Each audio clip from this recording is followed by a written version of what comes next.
Good afternoon, everyone. I'm Jill Eastman, broker associate with Compass Real Estate. I'm talking with you today about the steps. What are the steps in the home buying process?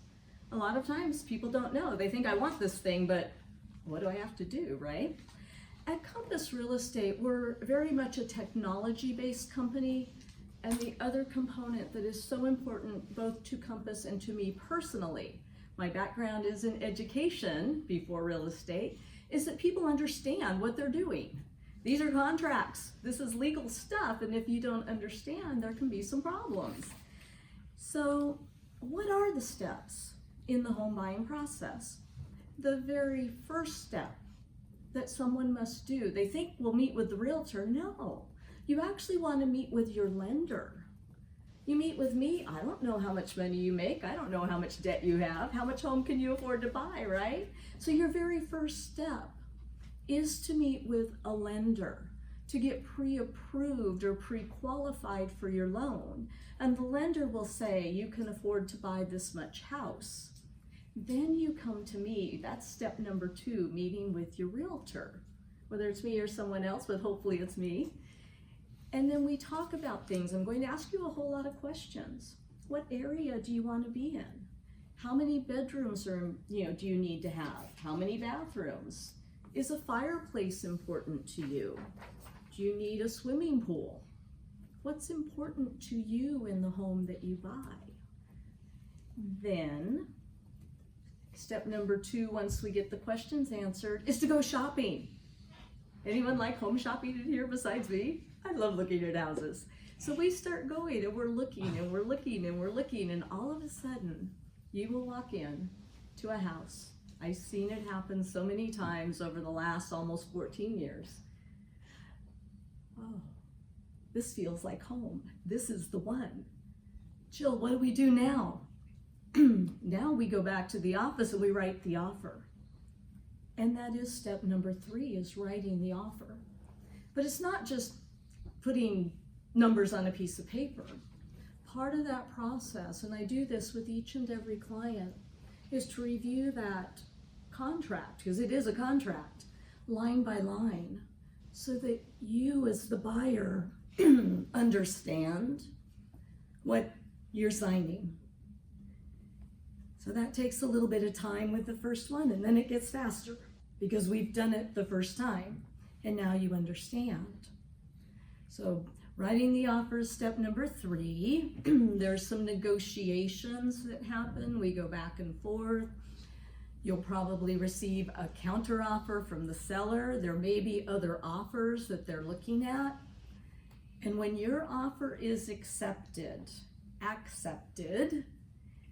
we get to start step number 4. And this is where many buyers have to really raise their mettle, because that's when the rubber meets the road. We're in escrow. Okay, well, escrow, I'm sure many of you have heard that word. What is escrow? Escrow is the process that transfers the ownership of this house from the seller to the buyer, who is then, at the end of that process, the new owner. Normally, it's about 30 days. Sometimes it's shorter, sometimes it's longer, depending on the circumstances, but usually 30 days. During escrow, there are several things that happen. The first thing, buyer must send their initial deposit to escrow, send a little bit of money up front. We then do inspection or inspections, negotiate for any repairs. The appraisal is done. Your lender needs to know that the home is worth the price you offered for it. Then you get to review the disclosures. The seller gives you all the information they know about the house. And then we do the final walkthrough.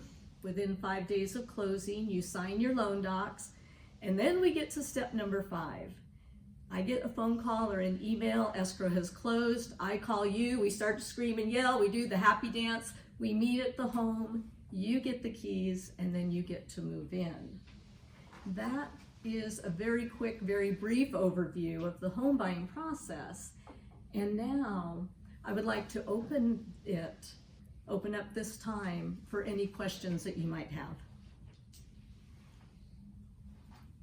One of the differences I noticed between buying a house here and buying a house in the Netherlands is that the process was infinitely more easy in the Netherlands. I call America the country of signatures because they are so afraid to get sued over, well, nothing basically. And there I said it basically. And that's one of the things I noticed. The second thing was like, and there I said it, like, I needed to go, in the Netherlands I could go to, we have the thing called mortgage brokers, but they have access to a huge amount of banks, basically all the financial institutions, and they all find out, based on your situation, what the most easy thing is. One of the other things we require is that you have proof, one, that you're a citizen, and two, that you go to the local government, and that they will give you a proof that you are indeed registered in that local government for this amount of time, and that's what I didn't have to do here.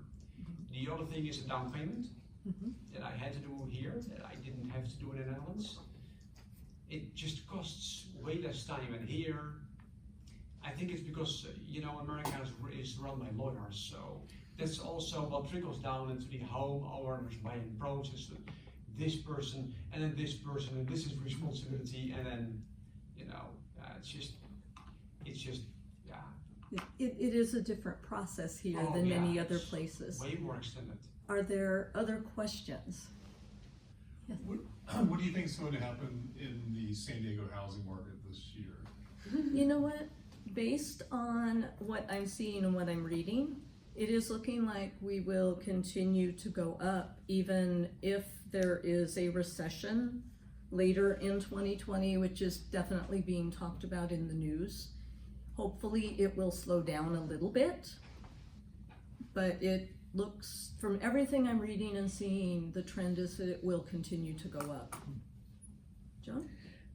It's in step 4, you mentioned escrow.